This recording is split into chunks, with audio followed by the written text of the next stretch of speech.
오늘 하나님께서 주신 말씀 민수기 21장 1절에서 3절까지 말씀입니다. 짧으니까 우리 함께 읽었으면 좋겠습니다. 다 함께 읽겠습니다. 시작. 네겝에 거주하는 가나안 사람 곧 아랏의 왕이 이스라엘이 아다림 길로 온다 함을 듣고 이스라엘을 쳐서 그중 몇 사람을 사로잡은지라. 이스라엘이 여호와께 서원하여 이르되 주께서 만일 이 백성을 내 손에 넘기시면 내가 그들의 성읍을 다 멸하리이다. 여호와께서 이스라엘의 목소리를 들으시고 가나안 사람을 그들의 손에 넘기심에 그들과 그들의 성읍을 다 멸하니라. 그러므로 그곳 이름을 호르마라 하였더라. 아멘. 민수기 말씀이 계속되고 있는데요. 오늘은 무슨 이야기냐면 이렇게 보시면 됩니다. 지금 우리가 민수기 처음 시작해서 인구조사도 하고 그 다음에 배치도도 그리고 이런 거 다 해가지고 결국 드디어 이제 광야로 성막을 가지고 출발하는 지점까지 왔었잖아요. 그 출발하는 그 지점 이후에 생긴 일, 이제 이 이스라엘 백성들이 일단 조직되는 이야기가 앞에 있었고, 조직이 딱 되고 난 다음에 이제 광야로 이제 실전을 겪으러 광야로 나가면서 벌어진 일이 뭐가 있었냐면, 첫 번째가 미리암과 아론이 모세에게 대들었던 사건이 있어요. 다시 말해서 가장 그 핵심 층에서 반역이 일어났던 사건이죠. 그리고 그 이야기가 끝나고 나니까 그 다음이 가데스 바네아라는 곳에서 정탐을 보내고 났더니 하나님이 주겠다고 한 땅이었는데 우두머리들 중에 10명이, 그리고 이스라엘 백성들이 우리는 거기 가면 죽어요, 못 가.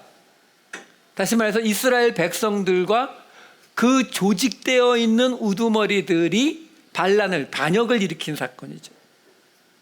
그리고 지난주에 봤던 게 뭐예요?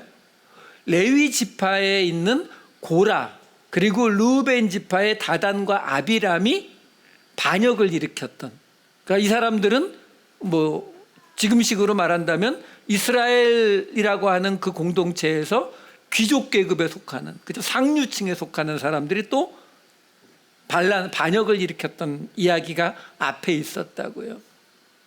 자, 그러니까 이 이야기를 우리가 볼 때에 그냥 막연히 보는 것이 아니라 지금 하나님께서 이스라엘 공동체라고 하는 그 공동체가 만들어지고, 그 만들어진 그 공동체가 이제 실전으로 광야로 나가서 지내야 되는 그 상황 속에서 이스라엘 백성도 반역을 할 때가 있고, 귀족들도 반역을 일으키고, 우두머리들도 반역하고, 하다못해 가장 핵심 중에 핵심인 빅들이잖아요. 모세, 아론, 미리암. 근데 그 중에 2명이 모세에게 반역하는 이 사건이 있었다는 거죠. 그러면 이제 우리가 대략 공동체에서 벌어질 수 있는 그런 불순종, 반역의 사건이 다 됐나요? 아니요, 아직도 2개가 남았어요. 오늘 하나가 나오고 다음 주에 하나가 나와요. 그리고 이 반역 이야기가 다 끝나면 곧장 26장에서 광야에서 태어난 이 세대들의, 세컨 세대들의 그 인구조사 이야기가 나오면서 이제 완전히 다른 이야기로 넘어가는 거거든요. 그러니까 오늘 이야기는 한마디로 이제 2 남은 반역자 중에 하나가 더 나오는 거예요. 자, 그걸 먼저 아시고, 오늘 이 이야기는 20장과 21장까지 가는 이야기예요. 20장과 21장에 무슨 이야기가 있냐면, 가데스 바네아라는 곳에 돌아와서 그곳에서 물이 없어가지고 백성들이 또 원망을 하고, 그래서 모세가 이 지팡이로 쳐서 반석에서 물을 내는 이야기가 있고, 그리고 나서 이제 그 가데스 바네아에서 출발해서 내려와야 되는데 에돔 땅을 지나는데 에돔 땅에서 허락을 안 해서 할 수 없이 에돔 땅을 빙 돌아서 남쪽으로 내려갔다가 다시 올라가는 이야기, 그 다음에 아론이 죽는 이야기, 그리고 나서 금방 읽은 이 호르마라고 하는 곳에서 승리를 거둔 이야기, 그리고 이 놋뱀으로 불뱀에 물린 이스라엘 백성들을 살린 이야기, 그리고 모압과 암몬 땅을 거쳐서 요단강 동편에 가는 이야기까지가 오늘 이야기예요. 자, 그 이야기를 하면서 도대체 오늘 이야기 속에서 반역을 하는 사람은 누구고, 그리고 이 이야기는 어떤 의도로 하나님께서 여기에 들어가 있는가를 한번 보자라는 거죠. 자, 그러면 우선 이 20장 맨 앞에 있는 가데스 바네아의 이야기로 들어가 볼게요.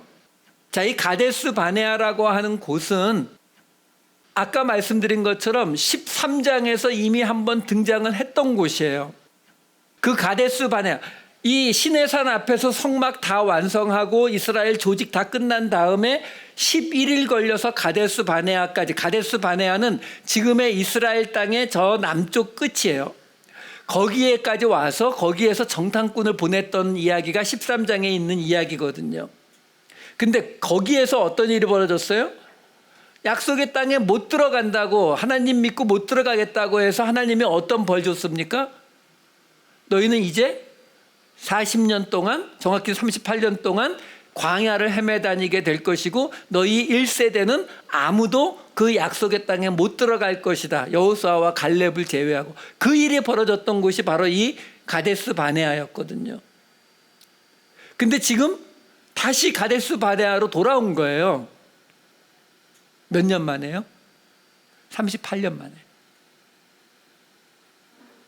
왜? 이미 지난주에 나왔던 고라와 다단의 그 반역을 이야기할 때 제가 이미 38년 지났다고 말씀드렸잖아요. 그러니까 지금 38년 만에 가데스 바네아에서 쫓겨나서 광야를 38년 돌아다닌 이 이스라엘 백성들이 다시 가데스 바네아로 돌아간 이야기가 이 20장의 이야기라고요. 자, 그런데 문제는 재미있는 게 뭐냐면 그 가데스 바네아 13장 14장에 있었던 첫 번째 갔던 38년 전 가데스 바네아에서 이 사람들이 하나님을 믿지 못하고 우리는 가면 죽는다, 못 들어간다 이렇게 말하니까 하나님이 분노하셔서 이 1세대들에게 너희는 그 약속의 땅에 못 들어간다, 다 광야에서 죽을 것이다 이 말씀을 하시거든요. 그 말씀을 하시니까 이스라엘 백성들이 그제서야 아이고 아니에요 하나님, 우리가 가서 싸울게요. 그리고는 주섬주섬 차려가지고 싸우러 올라갔다고요. 가나안 땅으로. 싸우러 올라갔다가 거기에서 아모리 사람들 만나가지고 도리어 깨져갖고 패배해서 쫓겨내려옵니다. 그 쫓겨내려온 이야기가 이렇게 나와요. 민수기 14장 45절에 보면 이렇게 끝납니다. 아말렉인과 산간지대에 거주하는 가나안인이 내려와 그들을, 이스라엘 백성들을 무찌르고 호르마까지 이르렀더라. 호르마가 여기서 등장을 했어요. 그리고 나서 지금 38년이 지난 오늘 이스라엘 백성들이 다시 가데스 바네아로 갔단 말이에요. 가데스 바네아에 갔는데 물이 없어가지고 모세에게 불평을 이야기하고 모세가 반석을 쳐서 물을 내는 이야기가 나온다고요. 그리고 나서 에돔 땅으로 지나가질 못하고 빙 돌아서 가게 되는 그 이야기의 맨 끝에, 오늘 본문 맨 끝에 뭐라고 나오냐면 21장 3절 말씀 다시 읽어드리면 이렇게 나와요. 여호와께서 이스라엘의 목소리를 들으시고 가나안 사람을 그들의 손에 넘기심에 그들과 그들의 성읍을 다 멸하니라. 그러므로 그곳 이름을 호르마라 하였더라. 자, 제가 지금 이 말씀을 왜 드리고 있는 거냐면 38년이라고 하는 간격을 두고 가데스 바네아라고 하는 같은 지역에서 두 가지 사건이 일어나고 있는 거예요.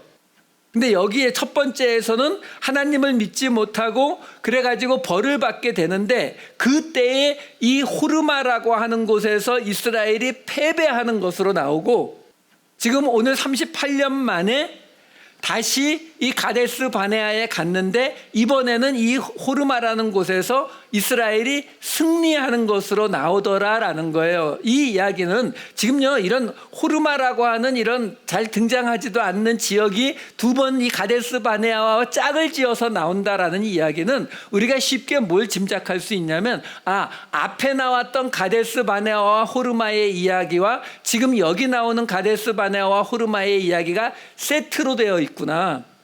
오리지널 처음에 있었던 일 이후에 38년 지나서 여기에서 지금 어떤 마무리가 지어지고 있는 이야기다라는 거예요. 근데 그 마무리가 어떻게 결과가 났어요? 지난번 38년 전에는 호르마는 실패의 장소였고 이번에는 그 호르마가 승리의 장소로 나타나고 있다라는 거예요.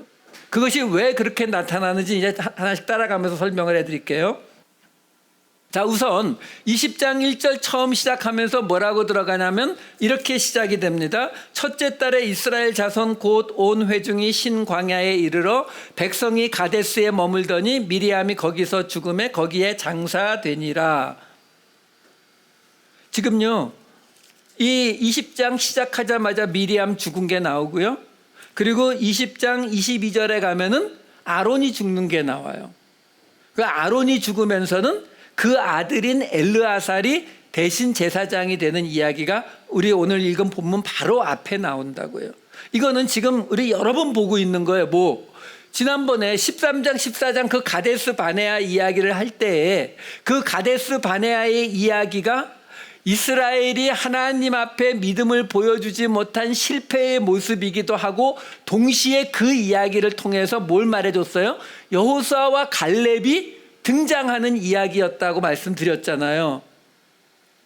그리고 지금 오늘 이 이야기는 이 스토리가 흘러가는 그 와중에 또 동시에 이제 아론과 미리암이 빠지고 엘르아살이라고 하는 아론의 아들이 제사장이 되는 이야기가 나온다고요. 이건 다음 주에도 똑같아요. 다음 주에 우리가 볼 부분은 발람과 발락의 이야기가 등장하거든요. 그 발람과 발락의 이야기는 아까 말씀드린 대로 반역 2개 남은 것 중에 마지막 이야기예요. 그 스토리가 진행된다고요. 근데 그 스토리 속에서 다음 주에는 뭐가 나오냐면 이 엘르아살의 아들인 비느하스가 이번에는 제사장이 되는 이야기가 나온다고요. 그러니까 이거는 제가 계속 말씀드리지만 우리가 지금 보고 있는 이 민수기라고 하는 책 자체가 어떤 책이라고요? 이스라엘 공동체를 형성하는 책이다라는 그 기준을 잊어버리시면은 이런 이야기가 중간중간에 계속 섞여 나오는 것이 우리가 이해가 안 돼요. 왜? 아니 지금 스토리 라인하고 큰 상관이 없는데, 그렇죠? 하지만 하나님이 이 이야기들을 통해서 우리에게 말씀하시길 원하는 건 뭐라고요? 공동체라 그랬잖아요. 그럼 공동체는 뭐예요? 사람이죠, 사람.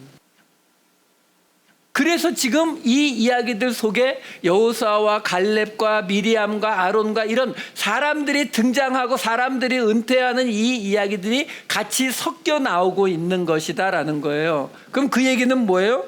지금 우리도 마찬가지잖아요. 우리가 지금 교회 그러면 뭐가 떠오르세요? 우리가 다 머리로는 다 알아요. 교회는 사람이죠. 믿는 자들의 모임이다. 이건 다 알지만, 하지만 그러면서도 교회 그러면 먼저 떠오르는 거는 건물이 떠오르고 예배가 떠오르고 뭐 이런 게 먼저 떠오른다고요. 뭐 교리가 떠오르고. 아니요. 공동체라고 하는 것은요, 성경이 말하는 공동체는 철저하게 사람에게 그 포커스가 되어 있는 거예요. 사람이 있으면 공동체가 이루어지는 거고 사람이 없으면 공동체가 없는 거거든요. 그러니까 지금 이 이야기 속에서도 미리암이 이제 죽고 그 다음에 아론이 죽고, 왜? 26장에 가면 새로운 세대가 시작돼야 되잖아요. 그 새 시대를 만나기 위해서는 아론, 미리암 다 죽어야 되는 거죠. 사실 누구도 죽어야 돼요? 모세도 죽어야 돼요. 자, 힌트 나왔죠. 2개 남은 반역 중에 오늘 하나 본다 그랬잖아요. 누구 반역이에요? 모세요. 모세가 꼭대기라고요? 아니요. 꼭대기는 하나님이죠. 그러니까 오늘 이야기는 바로 모세의 반역의 이야기란 말이에요. 자, 어쨌든 그 가데스 바네아에 도착해가지고 백성들이 물이 없어서 모세와 아론에게 다투게 됩니다. 불평을 이야기하게 돼요. 그 불평을 이야기했을 때에 하나님이 모세에게 이렇게 이야기합니다. 20장 8절 말씀. 지팡이를 가지고 내 형 아론과 함께 회중을 모으고 그들의 목전에서 너희는 반석에게 명령하여 물을 내라 하라. 내가 그 반석이 물을 내게 하여 회중과 그들의 짐승에게 마시게 할지니라. 하나님이 이렇게 말씀하시거든요. 그래서 모세가 반석을 지팡이로 쳐서 물을 냅니다. 근데 뭐가 좀 잘못됐어요. Something wrong. 그래서 12절에 가면 하나님께서 모세와 아론에게 이렇게 말합니다. 여호와께서 모세와 아론에게 이르시되 너희가 나를 믿지 아니하고 이스라엘 자손의 목전에서 내 거룩함을 나타내지 아니한 고로 너희는 이 회중을 내가 그들에게 준 땅으로 인도하여 드리지 못하리라 하시니라. 자, 지금요, 물을 달라고 해서 반석에서 물을 냈는데 하나님께서 뭐라고 이야기하시냐면 나를 믿지 않았고 이스라엘 자손 앞에서 하나님의 거룩함을 나타내지 않았기 때문에 너 아론 둘 다 약속의 땅에 못 들어가. 이거 말씀하시는 장면이에요. 자, 문제는 여기 나오는 이야기를 읽었을 때 도대체 모세가 뭘 잘못한 건지 이게 굉장히 헷갈립니다. 아니, 약속의 땅에 못 들어갈 정도의 죄잖아요, 지금. 심각한 죄인데. 근데 모세가 정확히 뭘 잘못했냐라는 거죠. 대부분 어떻게 여기를 해석해 주냐면요. 여기 아까 읽은 그 8절에 보면은 하나님께서 뭐라고 이야기하시냐면 너희는 반석에게 명령하여 물을 내게 해라. 이렇게 나오거든요.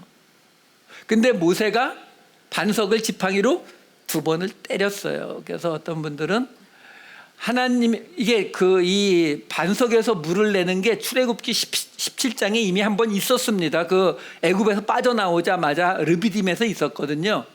근데 그때는 반석을 쳐라라고 하나님이 명령을 하신 게 맞아요. 근데 여기서 보면은 8절에 보면은 반석에게 명령하여 물을 내게 해라 이렇게 나오거든요. 근데 뒤에 보면은 모세가 지팡이를 잡고 쳤다. 하나님은 그냥 명령해서 물을 내게 하라고 했는데 이 모세가 승질이 들어가지고 이걸 쳤다. 그래서 그 죄다. 조금 받아들이기가 좀 그래요. 어떤 분은 또 그렇게 설명을 하시더라고요. 아니다. 그게 아니라 이 본래 여기서 모세가 이렇게 앞에서 뭐라고 이야기하냐면은 10절에 그런 식으로 이야기하거든요. 모세와 아론이 그 반석 앞에 모은 다음에 모세가 그들에게 반역한 너희여 들으라. 이스라엘 백성들이죠. 반역한 너희여 들으라. 우리가 너희를 위하여 이 반석에서 물을 내라는 거냐? 라고 화를 내서 이 지도자가 그렇게 화를 내고 좀 참을성이 없고 그러면은 이거는 안 되는 거다. 그건 진짜 우리 그 한국 유교식인 해석인 거예요.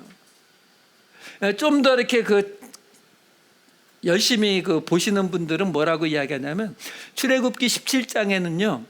반석을 쳐서 물을 내게 해라. 그래서 모세가 반석을 쳤더니 그 반석에서 물이 나왔다라고 할 때 그 반석이라고 하는 단어를 쭈루라는 단어를 써요.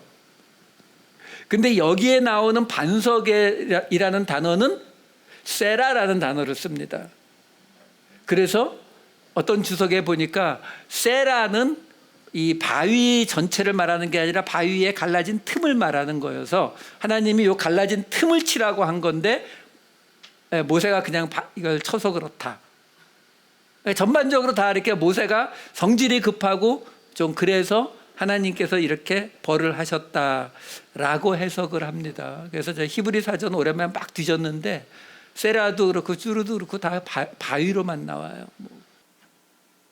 그러면 지금 여기서 모세와 아론이 이 일 때문에 약속의 땅에 들어가지 못할 정도의 큰 죄로 하나님이 보셨는데 이것이 정확히 어떤 잘못인가를 한번 찾아가 보자고요.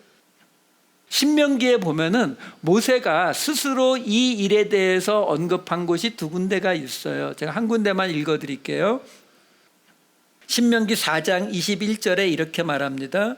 여호와께서 너희로 말미암아 내게 진노하사 내게 요단을 건너지 못하며 내 하나님 여호와께서 내게 기업으로 주신 그 아름다운 땅에 들어가지 못하게 하리라고 맹세하셨은즉, 하나님이 니들 때문에 나 못 들어가게 했어. 그러니까 이스라엘 백성들의 잘못 때문에 이렇게 말해요. 맞죠? 왜냐하면 그 물이 없다고 일단 처음에 불평 터뜨린 건 이스라엘 백성들이니까요. 근데 시편에 이런 구절이 등장을 합니다. 시편 106편 32절 33절. 그들이 또 무리바 물에서 여호와를 노하시게 하였으므로 그들 때문에 재난이 모세에게 이르렀나니. 맞죠? 이스라엘 백성들이 무리바 물에서 여호와를 화나게 만들었기 때문에 그들 때문에 재난이, 약속의 땅에 못 들어가는 그 재난이 모세에게 이르렀나니. 여기까지 맞아요. 이는 그들이 그의 뜻을 거역함으로 말미암아, 이스라엘 백성들이 하나님의 뜻을 거역한 것 때문에 모세가 그의 입술로 망령되이 말하였음이로다. 그러니까 모세가 분명히 좀 말실수를 한, 그렇죠? 그러니까 앞에 나왔던 게 뭐라고요?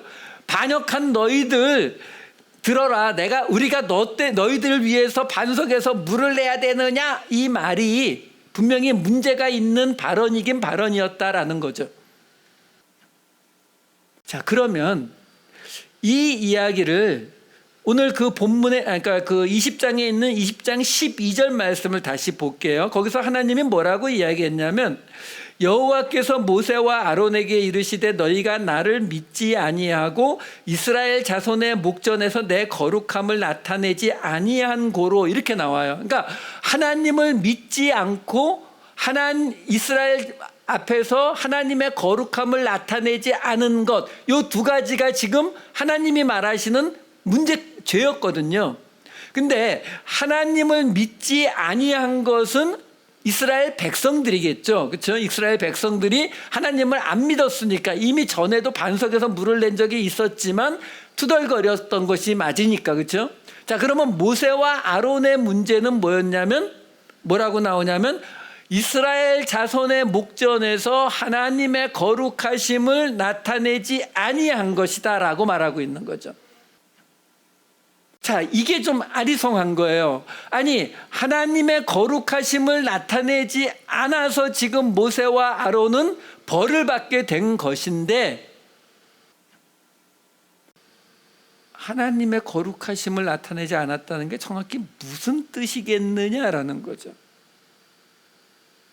왜? 지금 아까 말한 그 모세의 발언이 있었는데, 그 발언이, 좋아요. 모세가 좀 과격하고 좀 승질내면서 이야기했다고 치자고요. 근데 그것과 하나님의 거룩하심을 나타내지 아니한 것과 연관이 되느냐라는 거죠. 그리고 여러분 기억하실지 모르겠지만요, 이미 앞에서 여러 번 모세가요, 하나님 앞에 불만을 터뜨렸던 건 여러 번 있었습니다. 이스라엘 백성들이 불평하고 이럴 때마다 모세가 하나님 앞에 나와서 내가 이 이스라엘 백성들을 내가 임신해서 내가 낳았냐고 막 이러면서 하나님한테 대드는 장면이 민수기 11장에도 있었거든요. 그러니까 여기에서 그 발언이 과격한 것이 문제라면 거기에서도 문제가 됐어야죠.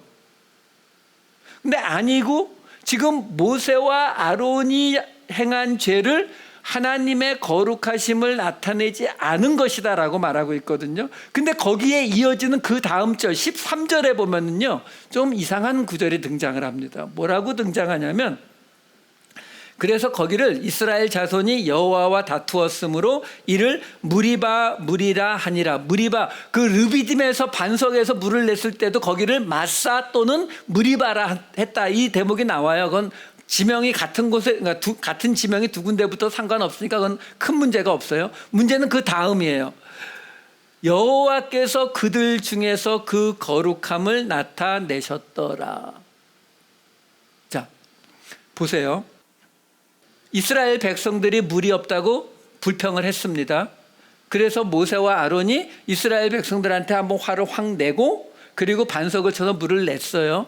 근데 하나님이 뭐라고 이야기하시냐면은 그 모세의 화를 낸 그 발언을 놓고 시편에서 그게 문제라고 했으니까 입술에 망령되이 말했다고 했으니까 그걸 놓고 하나님은 뭐라고 얘기하시냐면 나의 거룩함을 백성들에게 보이지 않았다라고 말씀하셨는데 지금 13절에는 뭐라고 나오냐면은 하나님께서 당신의 거룩함을 이제 나타내셨다라고 나온단 말이에요. 그러니까 지금 모세와 아론이 하나님의 거룩하심을 안 나타내서 벌을 받게 된 건데 바로 그 뒤에 이제는 하나님이 거룩하심을 나타냈다라고 나오는 거예요. 그러면 이 사이에 차이가 무슨 일이 벌어졌길래요? 그러니까 지금 여기서 말하는 하나님의 거룩하심이 정확히 무슨 말이냐라는 거죠. 자, 우리 다시 기본으로 돌아가 보자고요. 거룩함이 뭐였죠? 거룩함? 구별입니다. 구별. 레위기 할 때 계속 말씀드렸죠. 자, 구별이라는 말은 뭐예요? 누군가와 내가 다르다는 게 나타나는 게 구별 아니에요?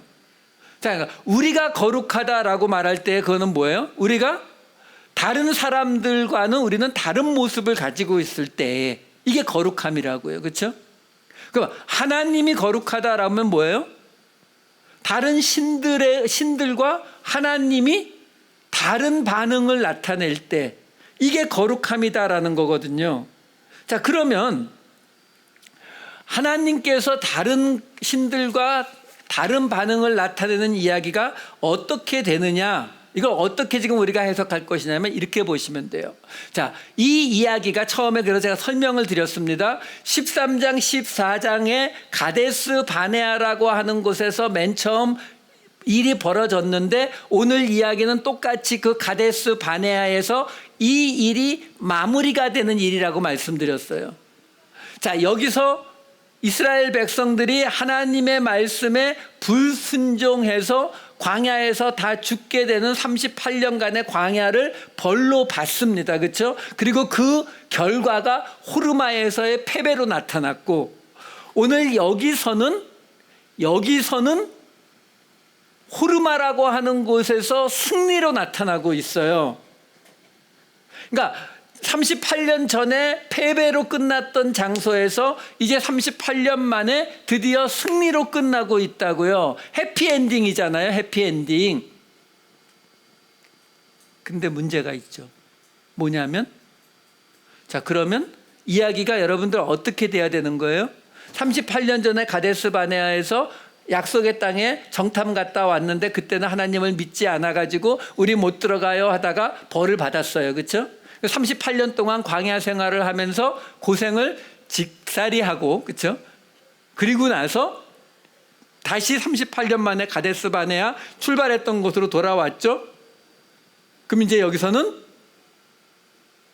하나님이 말씀하신 대로 순종해서 그래서 호르마에서 승리로 끝나는 게 맞잖아요. 그렇죠? 근데 어땠다고요? 가데스 바네아에 38년 만에 돌아와서 또 불평했다니까요. 여러분, 지난주에 우리 고라와 다단 이야기하기 전까지 지지난주 가데스 바네아에서 불순종해서 광야 38년 시작하고 지난주에 고라와 다단의 반역이 벌어질 때까지 그 38년 동안 이스라엘 백성들이 뭐 했는지 혹시 아세요? 광야에서 38년 돌아다녔다니까요. 그 38년 동안 뭐 했는지 아시냐고요. 아실 수가 없어요. 왜? 성경에 아무 말을 안 해줘요. 그냥 폭 건너뛰는 거예요. 38년 왜요? 실제로 한 게 없는 거예요. 하나도 안 변했잖아요. 38년 전에 가데스 바네아에 있을 때나 38년 만에 그 자리에 돌아왔을 때나 하나도 안 변했다니까요. 하나도. 그러면 이번에 여기서 모세가 잘못하고 모세까지 못 들어가게 되는 일을 만들어 놓고 그러면 호르마에서 어떤 결론으로 나와야 돼요? 또 패배해야 맞잖아요. 근데 호르마에서 승리하더라는 거죠. 그러면 그 사이에 뭐가 있죠? 여러분, 거룩함, 구별이라는 말을 제가 지금 설명드리고 있는 거거든요. 우리 기독교 교리 가운데에서 다른 종교에서 결코 찾을 수 없는 가장 독특한 넘버 원을 뽑아라 하면 뭔지 아세요? 우리 기독교 교리 가운데에서 다른 종교에서 결코 찾을 수 없는 가장 독특한 넘버 원, 은혜예요. 은혜. 여러분, 예수 안 믿는 사람들에게 전도해 보시면 알아요. 다른 거는요, 사람들에게 이야기하면 웬만큼 다 납득합니다. 예수 전혀 안 믿는 사람들에게도요, 쉽게 말하면 그렇게 말하면 돼요. 생각해 보세요. 제가 지금 예수 믿어가지고 무슨 나쁜 짓 하라고 하겠습니까? 교회 다녀서 나쁜 짓 가르치진 않아요. 이거 말할 수 있어요. 이런 말 하면은 예수 안 믿는 사람들도 끄떡끄떡 합니다. 왜? 세상에서 착하게 살라고 가르치는 건 다 똑같잖아요. 근데 가장 이해를 못하는 게 뭐냐면 아무것도 안 해도 된다는 거. 아무것도 안 해도 하나님이 우리를 은혜로 구원하셨다. 이거는요, 설명을 아무리 해도 이해가 안 돼요. 돌아가신 저희 아버지 병상에 누워 계실 때 한국 나가서 몇 번을 시도해서 드디어 이렇게 예수 믿으시겠다는 그 동의를 받고 제가 그 병상에서 이 플라스틱 컵에 물 떠다 놓고 제 평생 처음 그 세례를 줬어요. 저희 아버지를. 저희 아버님 그 세례 받고 나셔서 이제는 예수 믿으셨으니까 천국 가실 거예요 라고 말씀드렸을 때 저희 아버지 처음 하신 말씀이 뭔지 아세요? 그러면 이제 회비는 얼마나 내면 되냐?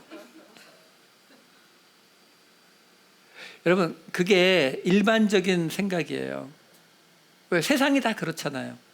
그렇죠? 내가 이제 어딘가 가입을 했으면 가입 원서도 쓰고 회비도 내고. 근데 우리 기독교는 아무것도 필요 없다라는 거거든요. 세상에 있는 사람들이 가장 이해가 안 되는 게 그 부분이에요. 헌금 안 내도 되냐 이렇게 물어요. 괜찮다고, 안 내도 된다고. 여러분, 우리가 갖고 있는 교리 중에 가장 구별되는 교리, 다시 말해서 거룩함의 교리가 바로 은혜거든요. 자, 무슨 얘기를 제가 말씀드리는 거냐면 이스라엘 백성들이 38년 전에 가데스 바네아에서 죄를 지었습니다. 하나님께서 벌하셨어요. 이거는 구별이 없어요. 거룩함이 없어요. 왜? 어느 종교나 똑같습니다. 어느 신도 그 신 앞에 죄를 지으면 벌 받는 건 다 맞는 거예요. 자, 그런데 38년 동안 요만큼도 변하지 않은 이스라엘 백성들이 다시 그 가데스 바네아에 왔어요. 그리고 또 똑같이 하나님을 믿지 못하고 물 달라고 소리 질렀습니다. 그러니까 당연히 모세는 이미 경험이 쌓였잖아요. 너희들 이런 식으로 하면 하나님의 한두 번이 아니죠. 그런 불평할 때마다 너희들 죽여버린다 계속 그러셨잖아요. 그러니까 모세도 당연히 우리가 너희한테 반석에서 물을 내야 되느냐 하고 소리를 질렀단 말이죠. 근데 하나님이 뭐라고 이야기하시냐면은 아니라는 거죠. 38년 전에는 그거 맞았다. 근데 하나님께서 지금 이 38년 광야 생활을 마친 지금 그들은 하나도 변하지 않았지만 이제 하나님께서 가는 그 순서대로는 이제는 뭐가 등장하는 순서라고요? 은혜의 시대가 열리는 순서라고요. 왜요? 지금 이게 20장인데 요 바로 다음 주 발람 발락 이야기 끝나면 곧장 뭐가 나온다고요? 다음 세대 이야기가 나온다니까요. 2세대 이야기요. 그 2세대 이야기가 뭘 뜻한다 그랬어요? 우리 신약적으로 해석하면은 옛사람은 광야에서 죽고 새 사람이 이제 약속의 땅에 들어가는 것을 상징적으로 보여주는 거라고 했잖아요. 그러니까 그 옛사람이 죽고 새 사람이 나오는 그 신약 시대에 그게 뭐예요? 그게 은혜의 시대잖아요. 우리가 예수 그리스도가 이 땅에 오신 것이 은혜의 시대의 시작이라고 이야기하지 않습니까? 그러니까 하나님이 얘기하시는 거예요. 모세에게. 모세가 화를 내서가 아니라, 모세가 심하게 말해서가 아니라, 아니라고. 지금은 이제 광야 40년을 다 보냈기 때문에 이제는 그들이 죄를 지었다 하더라도 그들을 은혜로 받아들일 때다. 나의 거룩함, 나의 구별됨을 보여줄 때인데 너는 왜 그러고 있니? 그래서 모세에게 약속의 땅에 들어가지 못하는 벌이 떨어지게 되었다라는 이야기입니다. 그리고 나서 이제 이어지는 이야기는 이제 가야 되는데 에돔 족속이 길을 통과를 안 시켜주는 거예요. 그러니까 통과를 안 시켜주니까 할 수 없이, 여러분들 지도를 모르셔서 그런데 본래 가데스 바네아에서 북쪽으로 조금만 올라가면 곧장 가나안 땅의 시작이거든요. 그러니까 거기서 정탐꾼을 보냈던 건데 바로 그 일대를 차지하고 있는 게 에돔 족속의 땅이에요. 근데 거길 통과를 안 시켜주니까 할 수 없이 여기를 우회하려니까 남쪽으로 쭉 내려가야 돼요. 북쪽으로 조금만 올라가면 약속의 땅인데 남쪽으로 쭉 내려왔다가 모압과 암몬 땅을 거쳐서 요단강 건너편으로 가는 이제 그 일정이 이어지는 거거든요. 그래서 에돔과의 그 이야기가 나와요. 여기 민수기에서는 그 에돔하고 싸우지 않고 지나가려고 했는데 에돔에서 거절하니까 그냥 우회해서 지나가는 걸로만 나오는데, 신명기 2장에 보시게 되면 이 에돔도 그렇고 모압도 그렇고 암몬도 그렇고 하나님이 싸우지 말라고 합니다. 그 땅을 내가 너희들에게 주지 않았으니까 싸우지 말고 그냥 옆으로 지나가라라고 말씀하셔서 어쨌든 지나가게 돼요. 지나가게 돼서 그 다음에 21장으로 가면 이제 호르마라고 하는 곳을 점령하는 이야기로 승리라고 하는 것을 보여주고, 그리고 나서 4절에 21장 4절에 가면은 무슨 이야기가 이어지냐면, 백성이 호르산에서 출발하여 홍해 길을 따라 에돔 땅을 우회하려 하였다가 길로 말미암아 백성의 마음이 상하니라. 백성의 마음이 상했대요. 왜요? 상하죠. 여러분, 이 상황을 생각해 보셔야 되는 게 뭐냐면, 지금 이스라엘 백성들이 하나님이 약속의 땅을 준다고 해서 그 이집트에서 빠져나왔던 사람들이잖아요. 그래서 1년 동안 시내산 앞에서 성막 만들고 뭐 조직 짜고 뭐 대표 뽑고 이럴 때는 이제 가서 뭔가 좀 할 건가 보다 이러고 봤단 말이죠. 그리고 출발해서 11일 만에 가데스 바네아에 왔죠. 그리고 정탐꾼도 보내고, 그럼 백성들이 무슨 생각하겠어요? 정탐꾼 오면은 이제 그 다음에 우리가 가서 점령하면 되는가 보다 이랬는데, 거기가 더 세다고 하니까 겁냈다가 하나님이 38년을 광야에서 뺑뺑이를 돌렸잖아요. 그러다가 38년 만에 다시 가데스 바네아로 왔죠. 그러면 정상적인 사람이라면 어떻게 생각하겠어요? 이제 드디어 우리 고생 끝났네. 이제 38년 전에 거봐, 우리 그때 하나님한테 잘못하는 바람에 생고생했잖아. 이제 다시 여기 돌아왔으니까 들어가면 되는 거네. 이랬는데 반대 방향으로 에돔을 우회하느라고 쭉 남쪽으로 내려가서 도니까 당연히 백성들의 마음이 상했죠. 그래서 컴플레인을 했더니 이번에는 하나님이 불뱀을 보내가지고 백성들을 죽게 합니다. 그 불뱀을 보낸 것 때문에 이 모세가 하나님 앞에 빌어가지고 놋뱀을 세워요. 그 놋뱀을 쳐다본 자는 다 살더라. 이 이야기가 여기 이어집니다. 그런데 여러분, 우리가 여기서 한 가지만 좀 말하고 지나갑시다. 무슨 이야기냐면, 지금 이스라엘 백성들이 그 길이 남아하는 것 때문에, 우회하는 것 때문에 마음이 상했다라고 이야기해요. 이런 이야기를 우리가 성경에서 받을 때에 이 사람들을 특별한 사람들로 생각하시면 안 돼요. 다시 말해서 우리가 성경에 있는 사람들을 볼 때에 모세나 다윗 같은 사람들이 나타나면 이 사람들을 자꾸 떠받들어요. 대단한 분들, 믿음의 용사들. 그렇게 하게 되면요, 우리 마음에 어떤 생각이 들어오냐면, 저 사람들은 나와는 좀 다른 특별한 사람, 이렇게 생각을 해버려요. 나는 그런 거 안 해도 돼. 저거는 목사님이나 선교사님들이나 저렇게 좀 살아보려고 하는 거지 나는 안 해도 되는 거, 이렇게 생각해 버린다고요. 아니요, 그렇지 않아요. 또 반대로 여기 나오는 이스라엘 백성들이 길이 우회한다고 해서 마음이 상했다 그러면 뭐 그런 거 갖고 마음이 상하고 그래? 이렇게 생각하시면 안 된다고요. 신약 성경에 예수님하고 맨날 싸웠던 바리새인들, 사람들이 왜 예수님을 못 알아먹고 저럴까? 이렇게 생각하시면 안 된다고요. 그 당시 바리새인들은요, 이스라엘 백성들 가운데에서 자기의 쉽게 말해서 부귀영화를 포기하고 하나님 믿는 제대로 믿으면서 살아가겠노라고 살던 사람들이 바리새인들이에요. 요즘 한국 교회가 욕먹는 것처럼 무슨 뭐 돈 문제, 여자 문제, 뭐 세습 문제 이런 거 하나도 나타내지 않던 사람들이라고요. 그러니까 우리가 이 성경에 어떤 사람들의 이 행동들이 나올 때에 어느 쪽으로도 쏠리시면 안 돼요. 그 사람들이 너무 뛰어난 위인이라고 해서 나하고 상관없는 사람으로 모르셔도 안 되고, 이 사람들이 너무 답답하고 고집세고 나 같으면 이러지 않을 거야 이렇게 생각하셔도 안 된다고요. 우리는 똑같이 연약한 죄인들이라고 하는 그 자리를 떠나시면 안 돼요.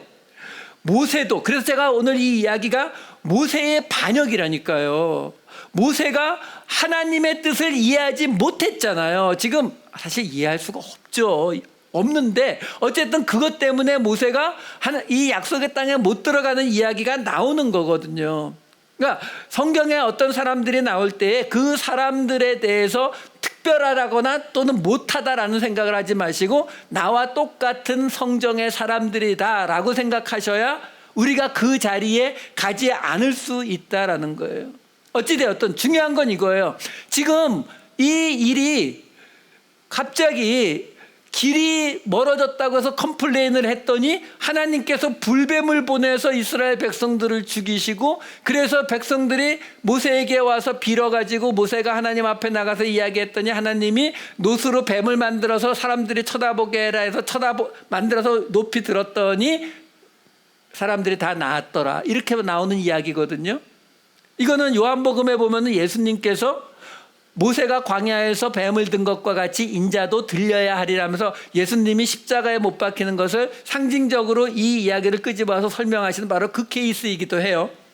여러분, 지금 그 요르단에 있는 느보산에 가시면은 느보산 꼭대기에 그 모세 기념 교회가 있어요. 카톨릭 쪽에서 세운 건데 그 교회 그 앞마당에 보면은 이 모세의 이 노뱀을 크게 만들어서 이렇게 그 쇠로 만들어서 전시해 놓고 있거든요. 근데 예전에는 한국에서 오신 그 성지순례 분들 중에는 이게 진품인 줄 알고 계신 분들이 좀 있더라고요. 아니요, 나중에 이탈리아 그 조각가가 만든 거고요. 어찌되었든 중요한 건 이거예요. 이 이야기가 여기 왜 있느냐예요.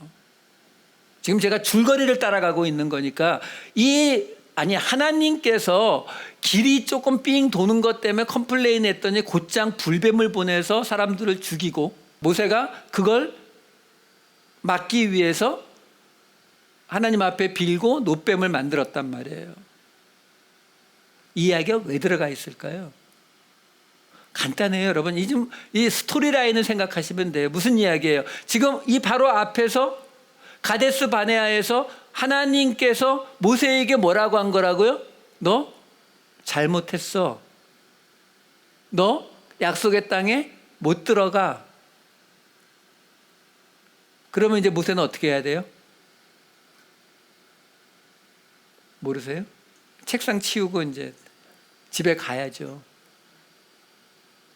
근데 아니라는 거예요. 분명히 모세가 잘못했고 그 벌을 받고 있는데 바로 그 뒤에 무슨 이야기를 해주고 있는 거냐면, 근데 아직도 하나님이 모세를 쓰고 계시다라는 거예요. 그 죄에도 불구하고 모세를 쓰고 계시다. 왜요?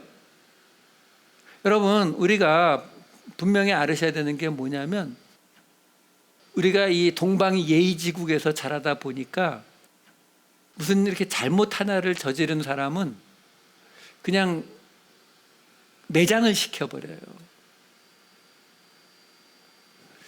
근데요, 사실 우리가 교리적으로 따지면은요, 목사는 죄를 안 짓죠?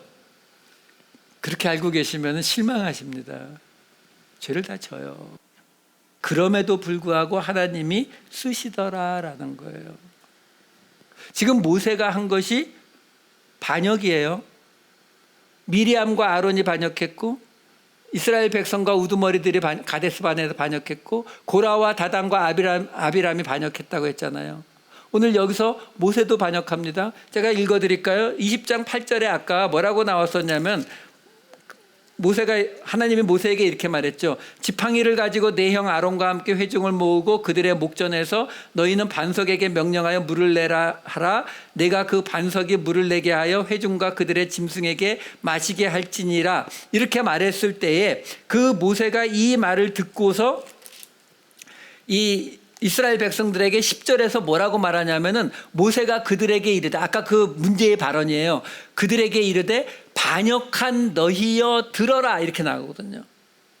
그러니까 지금 그 모세에게 이 물이 없어서 우리 죽게 되었다고 그 컴플레인 하는 것을 모세가 뭐라고 한다고요? 반역했다라고 말하고 있거든요. 자, 그런데 그 모세와 아론에게 하나님이 이렇게 말씀하시는 게 20장 24절에 있어요. 20장 24절에 보시면은 이렇게 나옵니다. 아론은 그 조상들에게로 돌아가고 내가 이스라엘 자손에게 준 땅에는 들어가지 못하리니 이는 너희가 무리바 물에서 내 말을 거역한 까닭이니라, 이렇게 나오는데 여기에서 거역하다라고 번역이 된 히브리어가 마라라는 단어예요. 마라의 쓴물, 쓰다라는 뜻도 있고 반항하다, 거역하다, 반역하다의 뜻이 있는 단어인데 이 단어가 아까 20장 10절에서 모세가 이스라엘 백성들에게 너희 반역한 너희여 들으라 할 때 여기도 똑같은 마라의 단어를 쓰고 있는 곳이에요. 그러니까 이스라엘 백성들이 하나님에게 반역했다라는 말과 똑같이 하나님이 이 아론과 모세에게 반역했다라고 말하고 있는 거거든요. 모세가 반역했다라는 거예요.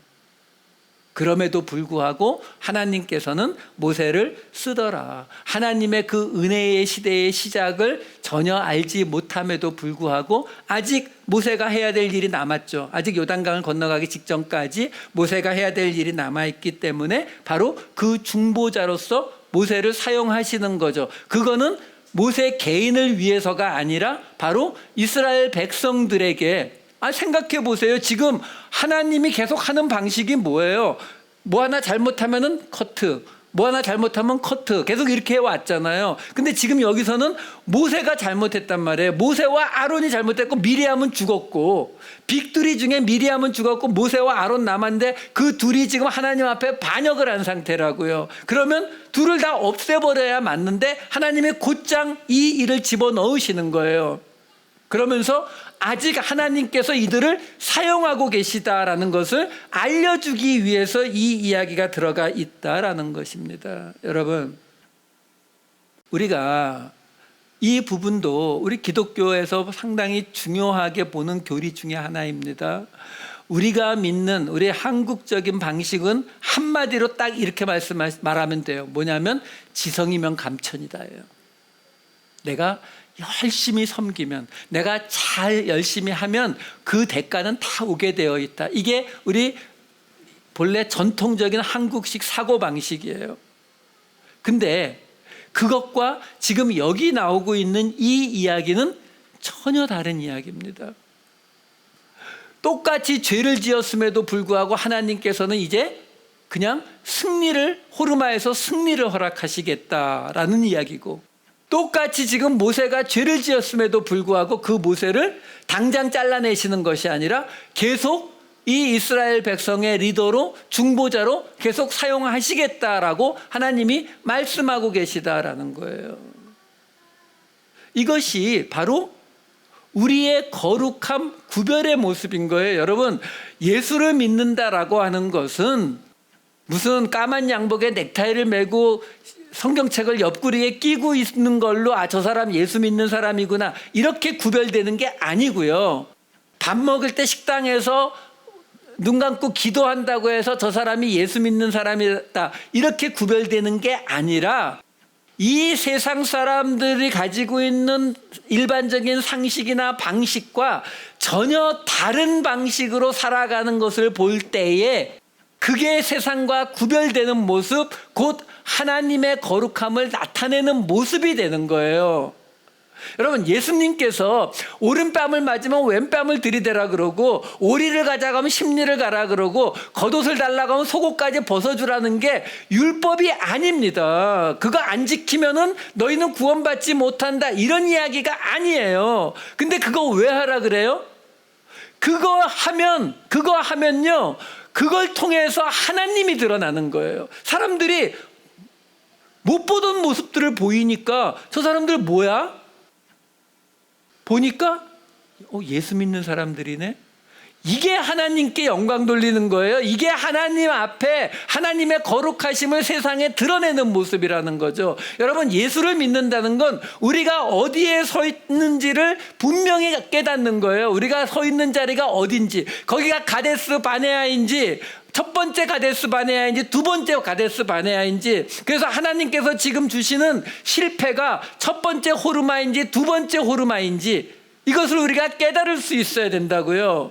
그래야만 우리를 통해서, 우리의 삶을 통해서 하나님의 거룩하심이 드러나게 되는 거고, 그게 우리가 웨스트민스터 신앙고백에서 말하는 우리가 이 땅에 사는 목적은 하나님의 영광을 위해서 산다는 말의 뜻이에요. 그게 예수 믿는 것이다 라는 것입니다. 여러분, 바로 이 자리, 하나님 앞에 우리가 죄인이라고 하는 그 자리 속에서 하나님의 구별되신 거룩하심을 이 땅에 보여주는 그 삶을 살아내시는 저와 여러분 되시기를 우리 주 예수 그리스도의 이름으로 축원드립니다.